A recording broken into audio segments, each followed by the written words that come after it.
बातमी आपल्या हक्काची. ठाणे जिल्ह्यातील व आपल्या परिसरातील सर्व ताज्या घडामोडी पाहण्यासाठी शहापूर नववाहिनी न्यूज चॅनेलला सबस्क्राईब करा, लाईक करा आणि शेअर करा.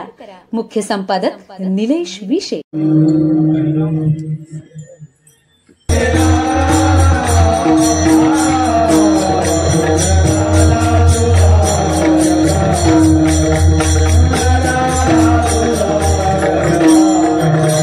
घरामध्ये 4 युगापासून बरोबर असणारी दासी जनाबाई. कृतयुगामध्ये पद्मी नावाची अप्सरा होती, त्रेतायुगामध्ये मंथरा नावाची दासी होती, द्वापारीला कुब्जा नावाची दासी, कलीमध्ये जनी दासी. असा जनाबाईचा पौराणिक प्रकरणातील 16 कडव्याचा सेवा करता निवडलेला अभंग विठ्ठल.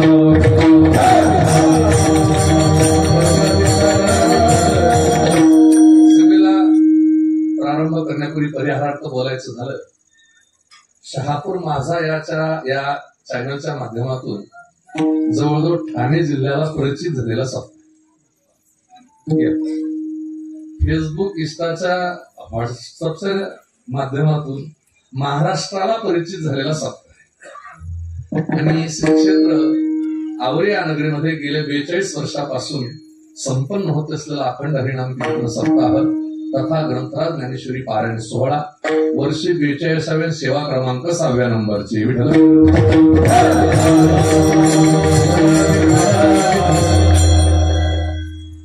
शहापूर तालुका म्हटला की साधू संतांच्या तालुक्याचं दर्शन असं शहापूरची.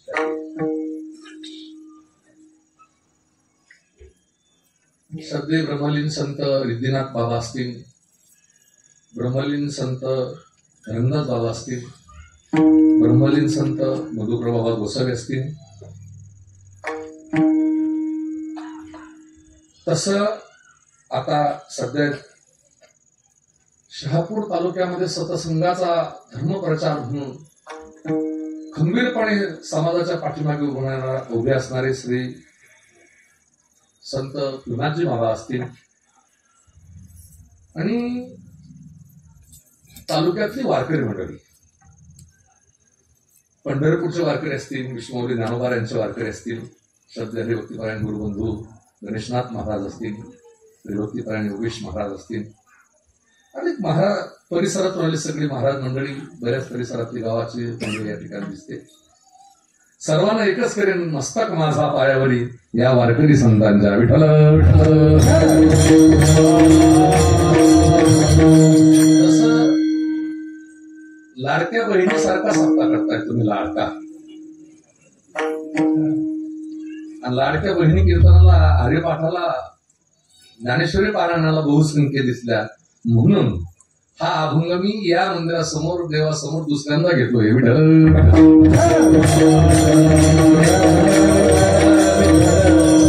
कारण तुम्ही विसरून जातात, पण आम्हाला विसर पडत आम्हाला माहिती आम्ही कधी घेतलं. तुम्ही कसे विसरणार? तुम्ही लोकांना शिकवणार, तुम्ही विसरणं म्हणजे कसं? मी मान्य केलं पाहिजे. या वर्षाचं प्रयोजन सांगतो का घेतला. मी वर्षभर निर्णय घेतलेला आहे की शक्यतो जनाबाईच्या आणि नामदेवरायांच्याच अभंगावर बोलायचं.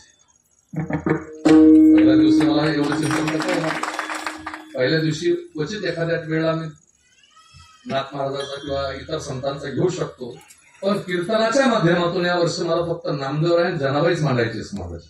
का? संत शिरोमणी नामदेव महाराज आणि जनाबाईला या वर्षाला जवळजवळ 675 वर्ष पूर्ण होत आहे. किती वर्ष?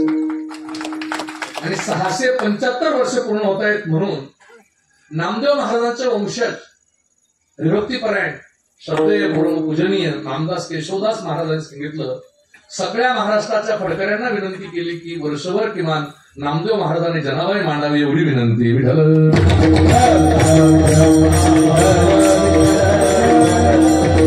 जनाबाईचा अभंग मी विशेष करून त्या ठिकाणी निवडलेला आहे. जनाबाई 4 युगापासून बरोबर आहे. तसं महाराष्ट्राच्या स्त्रीचं तोलामोलाचं वजन आहे, भारताच्या स्त्रीचं तोलामोलाचं वजन नाही. पाश्चात्य स्त्री ज्या ज्या वेळेला भारतामध्ये आली त्या त्या वेळेला भारताला वाईट दिवस भोगावे लागले, पण भारताच्या स्त्रीचं एवढं तोलामोलाचं वजन आहे कारण ती राष्ट्रपती म्हणून दुसऱ्यांदा सर्वोच्च पदावर आहे. भारतीय स्त्रीचं एवढं तोलामोलाचं वजन आहे. माऊली तुम्ही चाल म्हणावी, तुम्हाला कानोपाठक साथ करते आणि माझ्या नामदेवाने कीर्तन करावं हा सांगण्याचा अधिकार भारतीय नारीचा. विठ्ठल भारतीय नारीची ताकद फार मोठी आहे. तिच्यामध्ये शक्ती नाही दिली, फक्त बळ दिलं. बळ दिलं, बळ वेगळं आणि शक्ती वेगळी. शक्ती तुम्हा पुरुषांना अर्पण केली, पण बळ मात्र स्त्रीला दिलं. आजही भारतीय नारी माणसापेक्षा घरामध्ये 5 पटनं जास्त काम करते. मान्य आहे तुम्हाला? करावं लागेल. तिच्या कामाला इतकं काम आहे. आम्हाला व्रत वैकल्य इतके करते. 10 वर्षापासून हरतालिका धरायला लागते. का? महादेवासारखा नवरा भेटी म्हणून. तिथून ज्या 10 वर्षापासून तर 70 वर्षाची म्हातारी सुद्धा वाडाला प्रदक्षिणा करते. इतका त्या किती त्या लहानाची मोठी होते. आईबापापासून आईबापाचं नाव घेऊन चालते. बाप एका परक्या मुलाशी तिचं लग्न ठरवत. बापाला माहित नाही तो मुलगा कसा असेल, काय असेल. मी जुनं सांगतोय, आता जो बोलत नाही. जुनं सांगतो. आता बापाला फोन येत असतो, पप्पा मॅरेज इन कम्प्लीट, तुम्ही फक्त अक्षर टाकायला या. विठ्ठल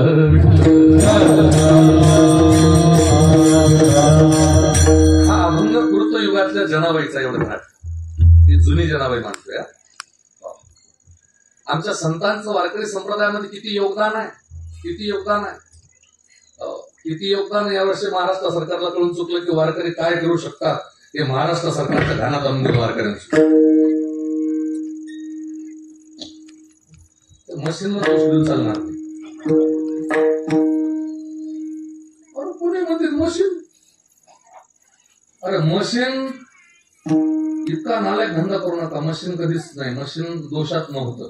कारण प्रत्येक गावामध्ये पोलिंग बूथ असतं, प्रत्येक गावामध्ये पोलिंग एजंट प्रत्येक पक्षाचे असतात. 1 तास आधी ट्रायल असते 50 मतांची. बरोबर बरोबर. आणि मग तुमचं ते मशीन नाही करत राहतं. तर तुम्हाला माहित नाही, ज्या कीर्तनकारांना कधी राजकारणाचं नाव घेतलं नाही त्यांनी सुद्धा यावर्षी विनंती केली समाजाला. विठ्ठल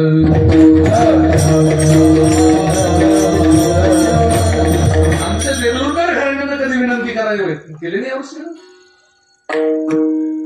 असा फडकरी होता की तो सांगत नव्हता की या समाजाला क्या आता नाही तर पुढे कधीच नाही. मी तर सांगतो तुम्हाला याची परवानगी काढावी लागली असती. ती आता जी विरोधी पक्षात आहे ना, ते जर निवडून आले असते ना, तुम्हाला परवानगी काढावी लागली असती लोकांची. अरे त्यांनी राम नाकारला, त्यांनी ज्ञानोबा तुकोबा नाकारला, त्यांनी वारकरी संप्रदाय नाकारला, म्हणून त्यांना परिणाम भोगावा लागला. विठ्ठल तुम्ही आता इतके गाफील आहोत, इतके गाफील आहोत. मुसलमानाच्या पोराचे 10 वर्षाच्या पोराचे नमाज पाठ आहे. किती? 10 वर्षाचा पोरगा नमाज पडतो मुसलमानाचा. हिंदुस्थानच्या 80% तरुणांना माहित नाही की गीतेच्या 11 अध्याय आहेत. मंडळाच्या अध्यक्षाच्या गणपतीच्या आरती, देवीच्या आरती पाठ नाही, हनुमान चालीसा पाठ नाही, हिंदूंची शोकांतिका आहे. विठ्ठल छत्रपतींच्या जयंतीमध्ये दारू पिऊन नाचतोय. परिवर्तन आहे. तुम्ही आमच्या कीर्तनकारांना स्मगलर बनवतायत हे मात्र विसरू नका. जाणीवपूर्वक बोलतोय मी. प्रवचनातले महाराज कीर्तनकारांना विरोध करून गेले. मी नाही, मी विरोध नाही करणार कीर्तन. प्रवचनातल्या महाराजांनी सांगितलं त्या ठिकाणी की माझ्या तालुक्यातले 50% कीर्तनकार एकादशी धरत नाही म्हणे. विठ्ठल हे मुद्दा फोडून काढला महाराज. महाराज म्हणलं हे चुकीचं होतं. अरे महाराष्ट्रातला वारकरी माणूस एकादशी धरतो, कीर्तनकार धरणार नाही? धरणार? चुकीचं बोलू. आणि कीर्तनकाराला दोष देऊ नये त्या ठिकाणी. तुम्हाला सांगत होती ते कीर्तनकार फिरू नये. अरे कीर्तनकार नसतात तर महाराष्ट्राच्या अखंड संस्कृतीची धारा जिवंत राहिली नसते. काय ज्ञानोबारायांचा संदेश, तुकोबारायांचा संदेश देणारे कोणीतरी पाहिजे. आणि वाढला त्या ठिकाणी कीर्तनकारांच्या दर्शनाचा प्रश्न असेल, याला समाज जबाबदार आहे. विठ्ठल आणि त्यांच्या ज्ञानेश्वऱ्या पाठ नाही, ज्यांचे गाठे बागे त्यांना तुम्ही विचारत नाही, जे निस्सिम वारे करतात त्यांना तुम्ही विचारत नाही, जे खरे हाडाचे वारकरी त्यांना तुम्ही विचारत नाही. तुम्ही एक युट्यूबवर एक त्या ठिकाणी एक चॅनलची एक क्लिप ऐकून तुम्ही त्या ठिकाणी त्याला 40,000 रुपये देतात. परवा नामदेव बाप्पा शामगावकरांची पुण्यतिथीचं कीर्तन आज होतं. 100 नुसते कीर्तनकार टाळकरी होते. विठ्ठल बाकीचे 21,000 फेकून दिलं. 4,000 रुपये खर्च होता तेवढा घेतला. शिष्य लोक जर आमच्या साधूची पुण्यतिथी करत असेल तर आमचं काम काय? त्याच्या पाठीशी उभं राहू. मायबाप माझी विनंती आहे, तुम्हाला कळकळीची विनंती आहे. त्या ठिकाणी माझा हात जोडून विनंती आहे तुम्हाला, धर्माला पांगड होऊ देऊ नका. बस ही जबाबदारी तुमची, कीर्तनकारांची नाही. कीर्तनकार 2 तास येऊन बोलून जाणार तुमच्याकडे, पण तुम्हाला गाव चालवायचं आहे, तुम्हाला तालुका चालवायचा आहे, तुम्हाला जिल्हा चालवायचा आहे, तुमची संस्कृती तुम्हाला जपायची आहे. त्या ठिकाणी आज जर नाही सावध झाला असतो तर काय बेसावध राहिलो त्या ठिकाणी, त्या ठिकाणी वळपोट पाठ झाला असतं. आज तुकोबारांची जमीन बोराडेश्वरापासून तर पनवेलपर्यंतची 1250 एकर जमीन वडदकोटवाले म्हणतात आमची आहे, भंडारा शहराची जमीन आमची म्हणतात. कुठे आहात तुम्ही? त्या धर्माचे होऊन राहा, धर्म तुमचं रक्षण करीन. विठ्ठल आमचा सांताक्लॉज रात्री येत नसतो, भैरव होत नसतो. आमचा सांताक्लॉज सकाळी सकाळी आता शिपडे घेऊन नाचत असतो. का लहान लहान मुलं हरिपाठात नाचत होती. काय आनंद होता त्या ठिकाणी. जणू काय आळंदी पंढरपूरचा सोहळा आवऱ्याच्या विठ्ठल मंदिरात उतरला होता संध्याकाळी. विठ्ठल आज तुका सोहळा स्वर्गी नाही. या सोहळ्याचं थेट प्रक्षेपण चाललंय ना. म्हणून आश्वासित करतो तुम्हाला मी त्या ठिकाणी, तर संप्रदाय टिकेल. आम्ही तुम्हाला सुधरवणारे लोक कोण आहे राजा? तुमचा भ्रम आहे. मला तुम्ही प्रबोधनकार म्हणतात, समाज सुधारक म्हणतात. एक वाक्य सांगून जातो, मोठ्याचं वाक्य. पूज्य डोंगरोजी महाराज म्हणायचे, जो लोगों को सुधराने के पीछे लग जाता है वो स्वयं बिगड़ जाता है. लोक सुधरवणं आमचं काम नाही. आम्ही प्रबोधन करण्याकरता येत नाही. आम्ही ज्ञानोबा तुकोबाचा निरोप घेऊन तुमच्याकडे येत असतो. विठ्ठल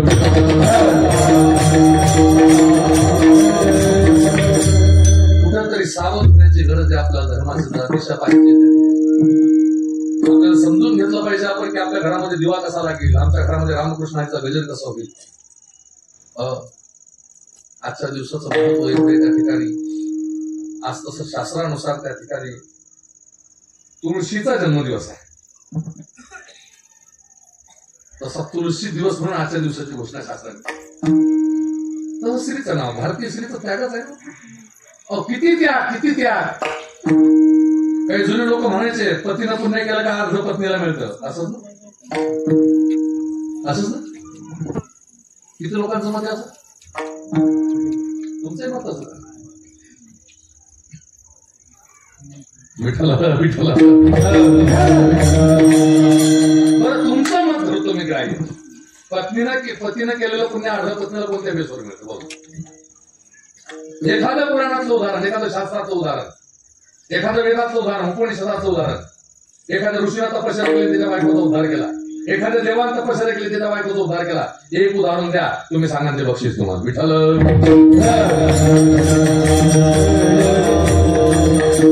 शास्त्रात कुठेच आधार नाही आहे, कुठेच नाही. गणेशजी महाराज 491 आठवड्या नुसते भागवत कथे झाले माझ्या हातात.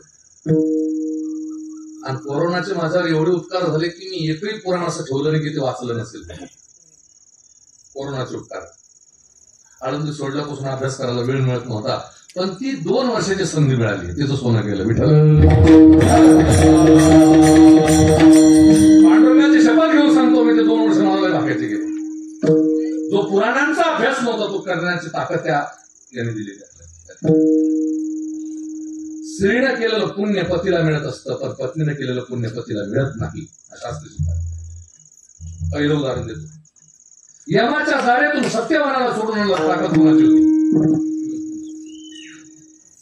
अनुसुया सावित्रीची. जालिंदर नावाचा दैत्य मातला होता. देव सोडो की फळ सोडले त्याने.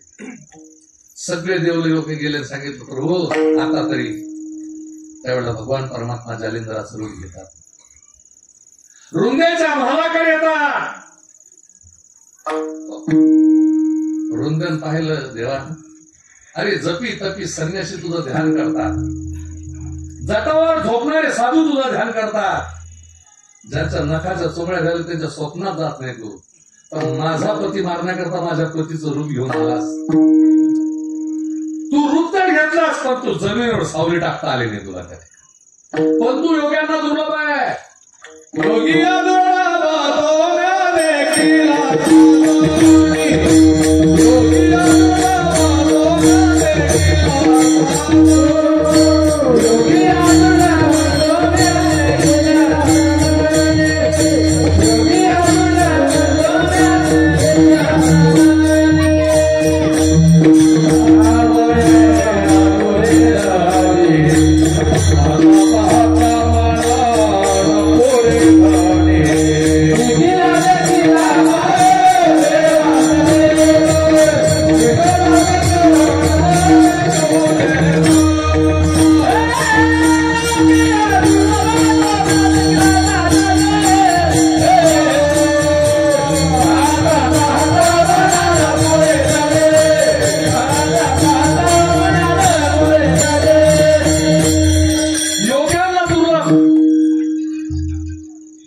स्वागत केलं पाहिजे. माझा पती तर वाईट व्यसनाधीन आहे, राक्षस आहे, दैत्य आहे. मला माहितीये माझ्या पतीपासून मला काय त्रास आहे, पण डोळ्यात डोक्याचा कुंकू राहिला पाहिजे म्हणून मी माझी तपश्चर्या पाहतो. रुंद्यानं मस्त भगवान परमात्माचं दर्शन घेतल्याबरोबर तिकडे जालिंदर मारले आणि त्या जालिंदराबरोबर सती गेली. त्या धगधग त्या अग्नीत प्रगट झाली ती तुळस. विठ्ठल जगातल्या सगळ्या वनस्पती कार्बन रात्री सोडत असतात, पण एकमेव तुळस अशी एक माता आहे आमची, की रात्री ऑक्सिजन देते, दिवसा ऑक्सिजन. हजारो रोगावरचं एक औषध म्हणजे तुळस आहे. आम्हा वारकऱ्यांच्या गळ्यातली कंठी म्हणून तुळस आहे. ज्याच्या घरची तुळस नाही ना, त्याच्या घरचं अन्न नरकाच्या समान आहे. विठ्ठल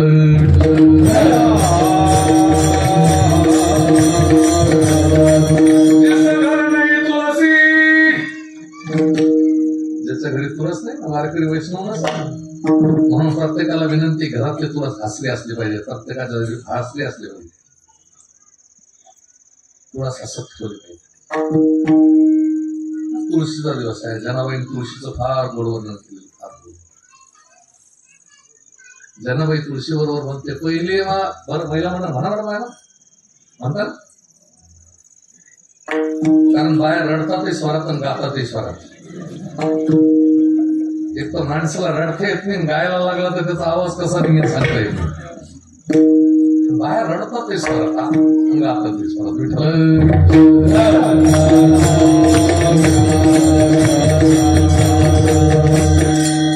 पहिले माझी ओवी ग तुळशीच्या पाना, सेवा करी कृष्ण का नाही रे बा विठ्ठला. दुसरी माझी ओवी ग तुळशीचा नेम, तुळशी खाली झोपे रामाय रे बा विठ्ठला. तिसरी माझी ओवी ग तुळशीच्या वारा, विष्णू याचा गळा हराय रे बा विठ्ठला. चौथी माझी ओवी ग तुळशीचे चरण, तेहतीस कोटी देवी शरण रे बा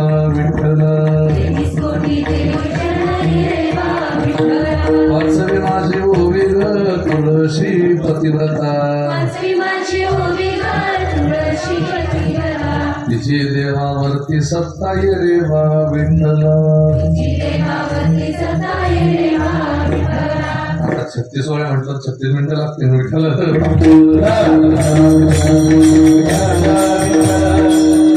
आज तुलसी एक तुळशीचा सोहळ्याचा दिवस आहे आजच्या तिथी.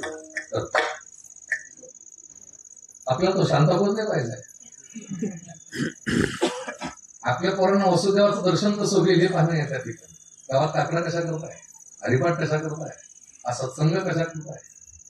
किमान वारकरी माळकरी दिसल्यानंतर कोणीतरी रामकृष्ण हरी म्हणावं, जय हरी म्हणावं, ही संस्कृती आहे महाराष्ट्राची. दुर्भाग्य आमचं आहे त्या ठिकाणी, लाजिरवाण वाटते त्या ठिकाणी. मुसलमानांच्या कोणत्याही उत्सवामध्ये हिंदूंनी वाईट कर्म केलेलं नाही, त्यांच्यावर गदारोळ केलेला नाही, त्यांच्या दगडफेक केलेली नाही. त्यांचा मोहरमचा जुलूस असू दे, त्यांचा रमजानचा जुलूस असू दे, त्यांचा ईदेचा जुलूस असू दे, तरी हिंदूंनी कधीही त्यांच्या सामनामध्ये वाद घातलेला दंगली केला. पण त्यांची एकदा का संख्या वाढली की ते तुमची दिंडी सुद्धा त्या गलीत जाऊ देत नाही.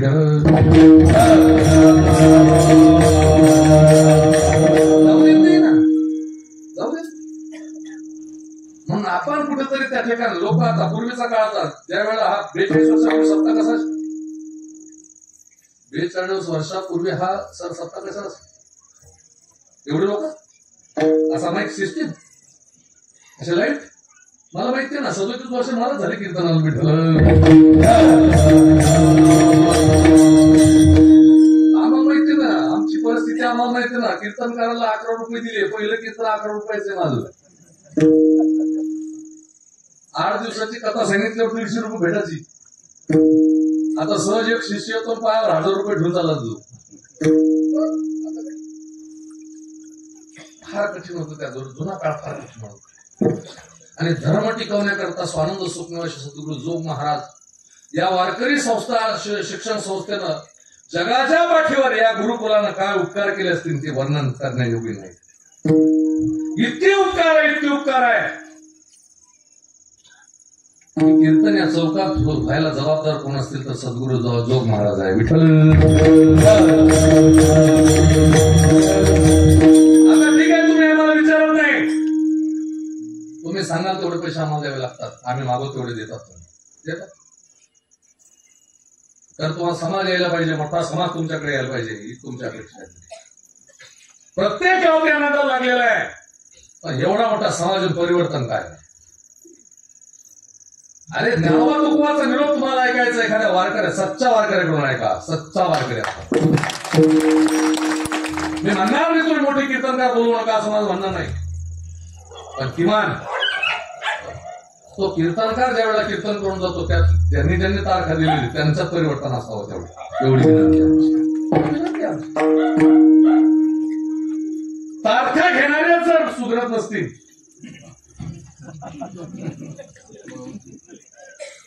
कशा करता गावात 40,000 घालवता. विठ्ठल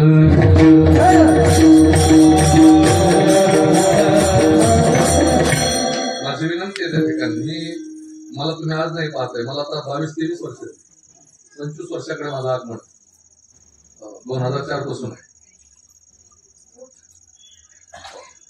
कारण आमच्या परिवर्तनाचा विचार नाही, आम्ही आहे तसेच आहोत, तसेच राहूया, आम्ही नाही करायचं. तुम्ही आणि लोकांची अपेक्षा असते की महाराजांना आता पत्रिकेमध्ये आमच्या गंगारामचे नाव रवींद्र घरत का वर्णन करून का अपेक्षा ठेवाव्या आमच्या. अरे तुमच्या पत्रिकेत वर्णन ज्यांचं अन्नदानामध्ये नाव आहे, तुम्ही उपकार करताय, तुम्ही तुमच्या 3 पिढ्या सुखरूप करताय. धनाठवा 3 पिढ्यांचा तुम्ही अन्नदान करता, त्या दिवशी उद्धार करून जाताय 3 पिढ्यांचा. 3 पिढीपर्यंत अन्नदानाचं फल आहे की तुमच्या घरात दरिद्र येणार नाही, ही अन्नदानाची ताकद आहे वारकऱ्यांच्या. तुम्ही म्हणजे कीर्तनकाराचं सौजन्य तुम्ही का घेताय. नाथ महाराज म्हणतात ते तर एक शीत दिदले अन्न होय मोठी कुळाचे ऐसे ब्रह्म व्यक्त्या परंपार न येते एक नामधारका बरोबर.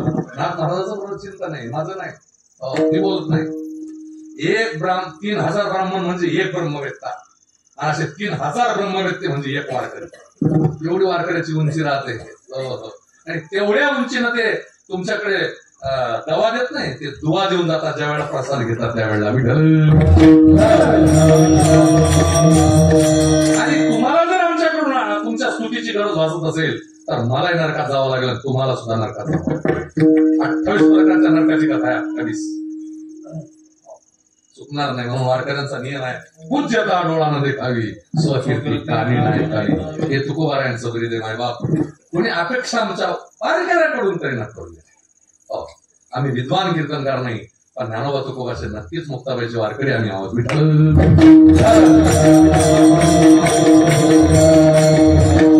अजून तरी 37 वर्षात माऊलीने गाडीला पाहायला लावू दिला नाही. 50 पर्यंत नाही लावणार काय. सोहळ्यात चालायचं म्हटलं की ज्ञानोबा नारायण मागे चालायचं म्हटलं तर कंफर्टपासून चालवा. जनाबाई 4 युगापासून बरोबर आहे. चला जाऊ देतात. प्रस्तावनेत वेळ गेला पहिल्यांदा पौराणिक प्रकरण आम्हाला न्याय द्यायचे. भारताची स्त्री इतकी तोला मोलाची होती, काय सांगावं त्या ठिकाणी. ही कीर्तनाला चौकामध्ये आणण्याची जबाबदारी नामदेवांची आहे. वारकरी संप्रदायाचे पहिले बंडखोर नेते म्हणजे आमचे नामदेव आहे. नामदेवरायांनी बंड केलं नसतं तुम्ही आपण या चौकात कीर्तन करू शकलो. ज्ञानोबारायाने सांगितलं, माऊली ते मंदिरातलं कीर्तन जरा बाहेर काढा. वारकरी संप्रदायाला आधार राजा वेदाचा आधार आहे, पुराणाचा आधार आहे, शास्त्राचा आधार आहे, उपनिषदाचा आधार आहे. साधन चतुष्टमय फक्त आणि फक्त वारकरी संप्रदाय आहे. मी कोणत्या पंथाला कमी समजत नाही, पण वारकऱ्यांना कमी कोणी समजू नये. विठ्ठल जेवढ्या दुकानदारी असतील तेवढ्या आमच्या नंतरच्या आहेत. सगळे पंथ वारकऱ्याच्या परंपरेला 1000 वर्ष झाले. 675 वर्ष नामदेवरायांच्या समाधी सोहळ्याला होता या वर्षी. बापाचं पुण्य स्मरण ध्यानात राहत नाही, पण 600-700 वर्ष तुम्ही नशिबान आहात की ग्रंथ ज्ञानेश्वरीचं पारायण तुम्ही केलं. त्या काय सांगते ज्ञानेश्वरी. जनाबाईचं मत ज्ञानेश्वरी विषयीच आहे. वाचील जो कोणी जनी त्याशी लोटा नाथ बाबा तर म्हणतात, धाव धरून संशय सांडूनी कृपा करे हरी तयारी. त्याची ज्ञानेश्वरी म्हणता साचे कृपा करी हरी भळ करी काचे नाही तयार कृपा करी हरी तयार.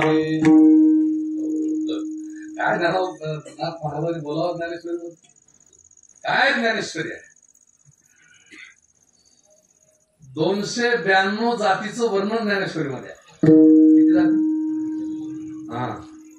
56 भाषेचा गौरव आहे. 5,500 दृष्टांत आहे. 3.5 लाखाचा अक्षराचा कोश आहे. 14,000 धादांत आहे आणि 3,500 शब्दांतात ज्ञानेश्वरी सिद्ध केली.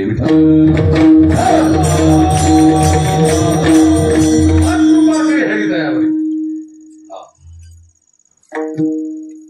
नुसतं ओम हे अक्षर सांगताना अंबेजोगाईच्या दासोपंतांना 6 महिने नुसतं ओम सांगितलं. नाथ महाराजांनी ओम या अक्षरावरती 6 महिने प्रवचन सांगितलं. त्याला 6 महिने नुसता ओम. मग बाकीची ज्ञानेश्वरी. खरं सांगतो तुम्हाला, वारकऱ्यांची उंची तुम्हाला पाहिजे असेल, वारकरी तत्ववेत्ते जर शोधायचे असतील तर 4 महिने पंढरपूरला जाऊन राहा चातुर्मासात. 4 महिने ज्या वेळेला तुम्ही पंढरपुरात चातुर्मासात राहाल त्यावेळेला तुम्हाला कळेल की वारकरी संप्रदायाची विद्वत्ता किती आहे. विठ्ठल आमच्यासारख्या लोकांकडून काय करणार तुम्हाला त्या ठिकाणी. आमचा एक नाटकला भग पाटणे आम्ही रामेश्वराचे विरोध. आम्ही रामेश्वर शास्त्रीची निंदा करतो. एक नाटक आपण पाठ नाही, नाट आले हरेपाठाचा संबंध नाही. माऊलीचा हरिपाठ पाठ नाही काही जात आणि ते म्हणतात रामेश्वर शास्त्री. अरे नाही, जितका प्रभू रामचंद्रांचं महात्म्य त्या ठिकाणी पण रामप्रभूंना उजेडात आणण्याकरता दुश्मनाची गरज आहे, त्या रावणाचं चरित्र कसं आहे.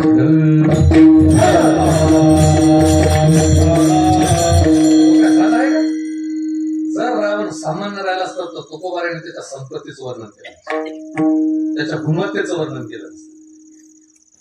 मोठी ताकद आहे त्या ठिकाणी संप्रदाय. दुसरी वृंदा पाहिली का?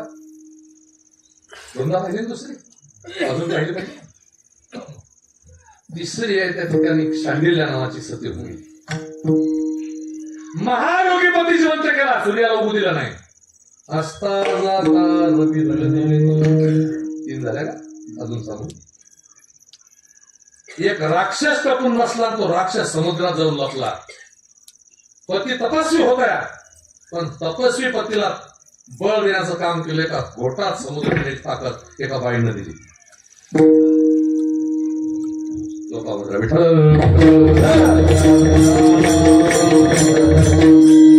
अजून किती सांगू? 24 सांगेन तुम्हाला. 24 तास त्यांच्याकडे जाऊन एक तास लागतो मला सांगायला. त्या ठिकाणी आपलं काय जागे कोणाची का नाही सांग. त्याच्या पलीकडे तुम्ही जाणारच नव्हते मला माहिती.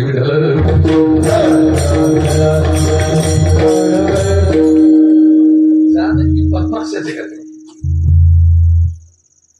पण पद्माक्ष राजाचे त्यांना म्हणजे पद्माक्ष राजाच्या पुत्र कामेष्टी यज्ञामध्ये मंत्र उलटा पडलं म्हणून अग्निकन्या निर्माण झाली. द्रौपदी अग्निकन्या, अहिल्या अग्निकन्या, तारा अग्निकन्या, मंदोदरी अग्निकन्या, सुलोचना अग्निकन्या, दमयंती अग्निकन्या. मी सांगेन तुम्हाला अग्निकन्या एवढा त्यांचा इतिहास आहे. पुराण इतिहासानं तयार होता. आमचा इतिहास आम्हाला शिकवला जात नाही. मुसलमानांना कुराण शिकवलं जातं, ख्रिश्चनांना बायबल शिकवलं जातं, हिंदूंना कुणाला धर्मशास्त्र शिकवलं जातं. आणि ती आता वेळ आलेली आहे. विठ्ठल.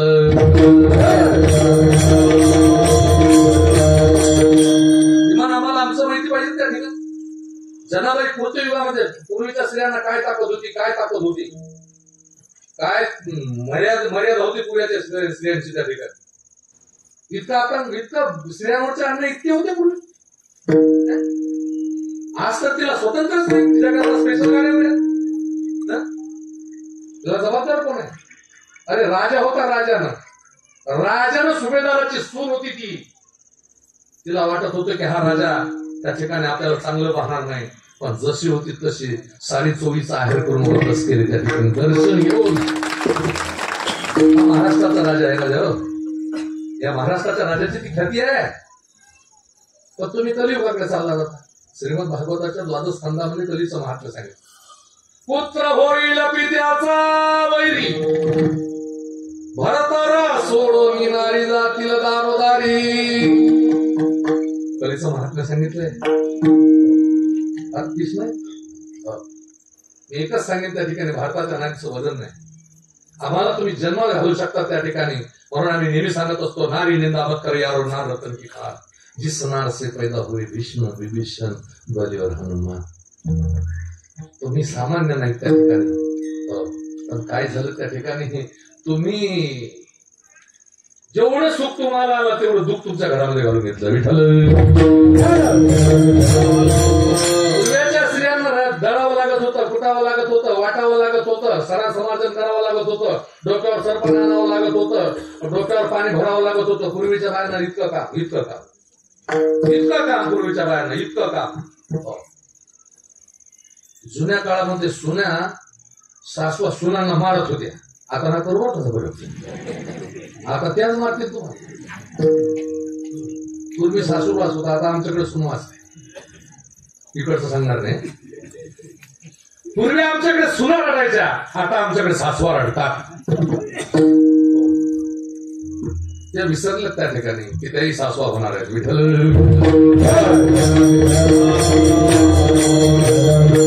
आणि वेदाचं वाक्य आहे, संतुष्ट स्त्री घराची लक्ष्मी असते. स्त्रियांनी घरामध्ये संतुष्ट राहावं, संतुष्ट राहायचं. एखादीचं नशीब फुटका असतं म्हणून तिला बेवडा नवरा भेटतो. इकडे तिथं नाही म्हणून बोललो. तिचं नशीब फुटकं. जनाबाईचा कालखंड इतका कठीण होता, इतका कठीण होता, आणि जनाबाईचा जन्म बुरुड जातीमध्ये झाला होता. जाते दाखवलं काय सांगावं. जना परभणी जिल्ह्यामध्ये गंगाखेड तालुक्याचं गाव. जनाबाईचा जन्म झाला, पण जनाबाईचे आई वडील वारकरी होते. जनाबाईला पंढरपूरला घेऊन आले.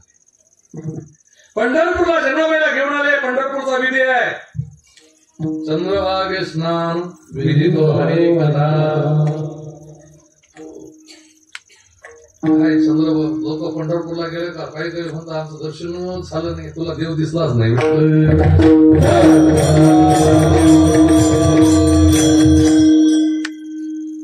आम्हाला पास दर्शनाचं ज्याचा राहतो वशिला त्याच पुत्र काशी, ज्याचा नसतो वशिला त्याचं पुत्र फाशीला. एकादशी दिवशी दुपारच्या वेळेची पास असते, चारही एकादशी पास मिळतो दर्शन.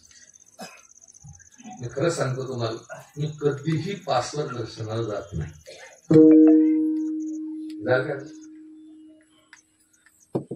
आम्ही पायी चालत जातो, आम्हाला माहिती की आमचा देव कळसावरच आहे. आम्ही पायी चालत जातो, आम्हाला माहिती आहे आमचा देव चंद्रभागेतच आहे. आम्ही पायी चालत जातो, आमचा देव पुंडलिका जवळच आहे. आणि पायी चालत जातो, आमचा देव प्रदक्षिणेतच आमचा देव आहे. पायी चालत जातो, आमचा देव मंदिराच्या पाठीलाच आमचा देव आहे. विठ्ठल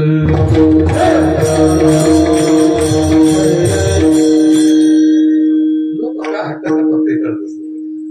साधू वचनावरती एवढा विश्वास ठेवला पाहिजे, विश्वास ठेवला पाहिजे.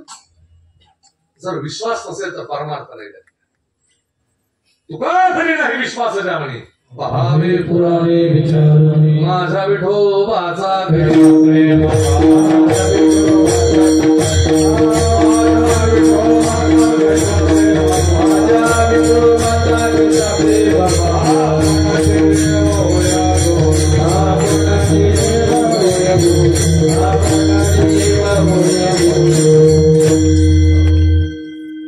वचनावर विश्वास असला पाहिजे. काय जनाबाईची परिस्थिती. दामू शेतीच्या घरामध्ये 14 लोकांचं कुटुंब नामदेव आहे. 14 लोकांच्या कुटुंबामध्ये काय झालं, जनाबाईच्या एवढी पंढरपूरला घेऊन गेले. चंद्रभागेवर जात असताना काय झालं, सोसाट्याचा वारा सुटला, पाऊस सुटला, कणांच्या रेजा सुटल्या. असं चक्रीवादळाला जनाबाईचा हात सुटला. जनाबाई फक्त 7 वर्षाची होती त्यावेळेला. 7 वर्षाच्या जनाबाईचा हात सुटला आणि आता जनाबाई सैरावैरा झाली त्या ठिकाणी. 3-4 दिवस शोध घेतला. आई वडिलांनी सांगितलं की देवा माझे जनी तुला दान करून जा. पोटाचा प्रश्न आहे, कुठवर शोधावं त्या ठिकाणी. वाटलं होतं की कोणाबरोबर तरी गावाकडे निघून गेले असते, निघून गेले. आता जनाबाई त्या रावळामध्ये पडलेली सापडली दामू शेतीला. साधू तोच असतो जे का रंजले गांजले त्यासे म्हणे जो साधू गावाले उचलून आणलं. 14 लोकांच्या कुटुंबात 15वा क्रमांक जनाबाईचा आहे. आता सगळे काम करतात आणि सगळेच्या सगळे जनाबाईला काम सांगतात. जिचं कोणी त्याला कोणी सांग, सगळे जनाबाईला काम सांगायला लागले. जनाबाई क्षीण यायचा त्या ठिकाणी. छोटीशी मुलगी, इतकं काम इतकं काम.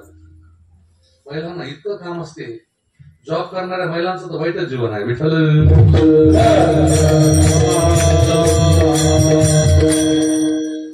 तुमच्या शहरात राहतात म्हणून महिलांची जॉब आहे.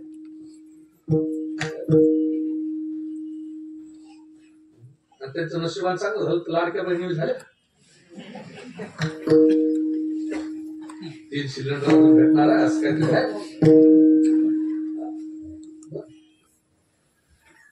काही काही म्हणतात याला काय गरज होती. अरे तुम्हाला काय करणार आहे ते 1,500 रुपयाची किंमत तुम्हाला काय करणार आहे बाबा. सामान्य स्त्रीला 1,500 रुपये तिच्या घराच्या कुटुंबाला किती, त्याचा आधार किती होतो. येशीत राहणाऱ्याला काय करणार आहे. विठ्ठल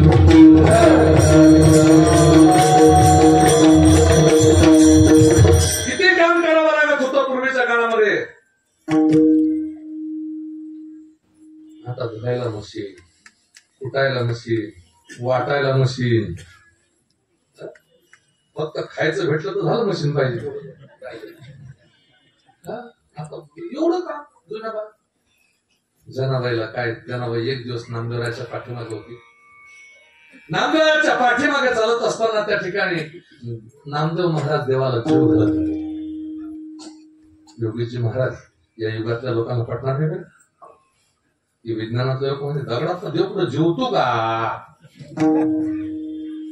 अरे तू जर मायेच्या पोटी जन्माला आला असता, माणूस म्हणून जन्माला आला असता तर तुला दगडातला देव दिसला असता. पण तू आईच्या पोटी दगड म्हणून जन्माला आला, तुला दगडातला देव दिसणार नाही. मातेची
स्वतंत्र अभंग आहे. अवघे ब्रह्मरूपरिता नाही ठाव, प्रतिमा तो देव कैसा नाही, भाव नाही तया संगमे किती, आपुल्या पती पाखंडी अशी. प्रतिमे देव नाही, प्रतिमा तो देव कैसा नाही. त्या ठिकाणी दगडातला देव जेव, ज्या अर्थी नामदेवरायांचा देव जेवतो, नामदेवरायांबरोबर देव संवाद साधतो, त्या अर्थी मला दळायला आल्याशिवाय राहणार. विश्वास होता जनाबाईला. जनाबाईनं देवाला प्राचारण करावं. काय सांगावं, दळिता कांडिता तुझं गायी नानंदा, एवढंच नाही तर काय काय काम करावं लागत होतं त्या काळामध्ये जनाबाईला. गौरे सडा समार्जन करायचं काम, शेण काढायचं काम, इतकं काम, शेवटी रात्री दळायचं काम द्यायचं. जनाबाईनं जात्यावर बसावं आणि देवानं दळायला यावं त्या ठिकाणी. जनाबाईनं पुढे म्हणावं, देवान पाठीमागे म्हणावं. जनाबाईनं म्हणावं, पंढरी माझे माहेर साज, होऊया कांडणी गावी. देवाने तसंच म्हणायचं, पंढरी माझे माहेर साजनी, होऊया कांडणी गावी. ती राही रखुमाबाई सत्यभामा माता. देव बी तसंच म्हणत होते. देव तसंच म्हणे, राही रखुमाबाई सत्यभामा माता. देव देव काय भाव.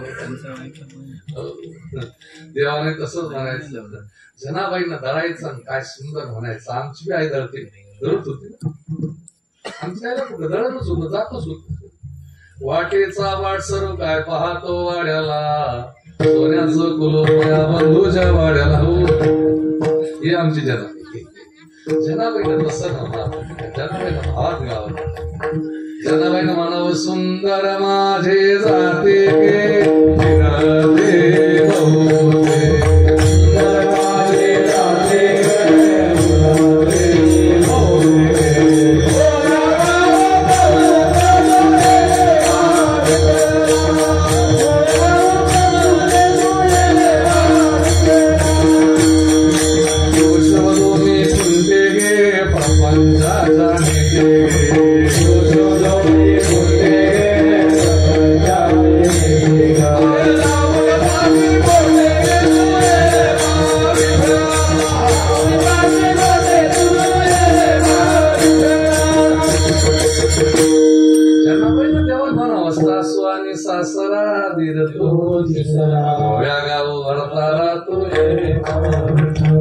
प्रपंच दळण दळिले पुण्य म्या बदिले, पाप तिरुतू गेले तुझे देवा.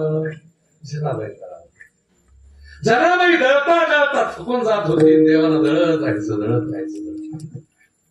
जनाबाई एक दिवस इतका श्रम आलेला होता, इतकी थकलेली होती, देवानं रात्रभर जळालं, तिकडून काकड्याचा आवाज आला. काकड्याचा देवाच्या लक्षात आला, आता काकडा सोडवणार मी जर मंदिरात दिसलो नाही, बरी फजिती जनाबाजी. देवाच्या लक्षात आलं, काय आमचा देव आहे माहितीये तुम्हाला? आमचा देव भजन करण्याकरता विटेहून खाली उतरत असतो. ज्ञानदेव तुकाराम हा महामंत्र कोणी ते म्हटलं? हा स्वतः देवाच्या मुखातला महामंत्र आहे. नाही तर ज्ञानोबा 12व्या शतकात आहे, तुकोबा 16व्या शतकात. पण काय म्हणावं त्या ठिकाणी, पूर्वी या मंदिरात एवढं मंदिर पांडुरंगाचं मंदिर एवढंच. प्रल्हाद वडव्यानं मंदिर पाहावं, मंदिराचा कानाकोपरा पाहावा, आणि मंदिरातून त्या ठिकाणी सगळं झालं की 9:30 वाजता देवाला झोपावं, मंदिरातून बाहेर यावं. रात्रीचे मध्यान्हाने देवानं उठवलं, प्रल्हाद वडव्यानं उठवलं, उठा महाराज. मंदिरातून आवाज यावा, ज्ञानदेव तुकाराम, ज्ञानदेव तुकाराम, ज्ञानदेव तुकाराम, ज्ञानदेव तुकाराम. एक कोणीतरी वारकरी चुकून माझ्याकडून मंदिरात राहिलेला असेल म्हणून तो मंत्रघोष करत असेल, पण पुन्हा प्रल्हाद वडव्यानं जावं, मंदिर पाहावं, मंदिरात कोणीच नाही, पुन्हा बाहेर यावं, पुन्हा ब्रह्ममुहूर्ताला त्या ठिकाणी सुंदर नामचिंतनाचा तोच आवाज, ज्ञानदेव. मग शेवटी प्रल्हाद वडवेला देवानं दर्शन दिलं, आणि तो महामंत्र प्रल्हाद वडवेनं जगाला दिला. देवाच्या मुखातून निघालेला महामंत्र आहे, म्हणून त्या श्रद्धेला वारकरी चालत असतो, रस्त्याच्या पाया पडतो, ज्ञानदेव तुकाराम म्हणत चालतो. काय श्रद्धा आहे, काय महामंत्र ठरला, महाराष्ट्राचा महामंत्र आहे ज्ञानदेव तुकाराम. विनोबा भावे केरळमध्ये ज्यावेळेला समुद्र किनाऱ्यावर या मंत्राचा उद्घोष करत होते, त्यावेळेला त्या ठिकाणी काय सांगावं, त्या ठिकाणी विनोबांनी पाहिलं, त्या ठिकाणी वारकरी संप्रदायाचा महामंत्र या समुद्र किनाऱ्यावर गाजतो. एक वारकरी म्हणतो, ही ख्याती फक्त हिंदुस्थानचीच आहे, भारताचीच ख्याती आहे. त्या ठिकाणी पाश्चात्य देशाला संस्कृती शिकवण्याचं जे काम आहे ते भारतानंच करावं. विठ्ठल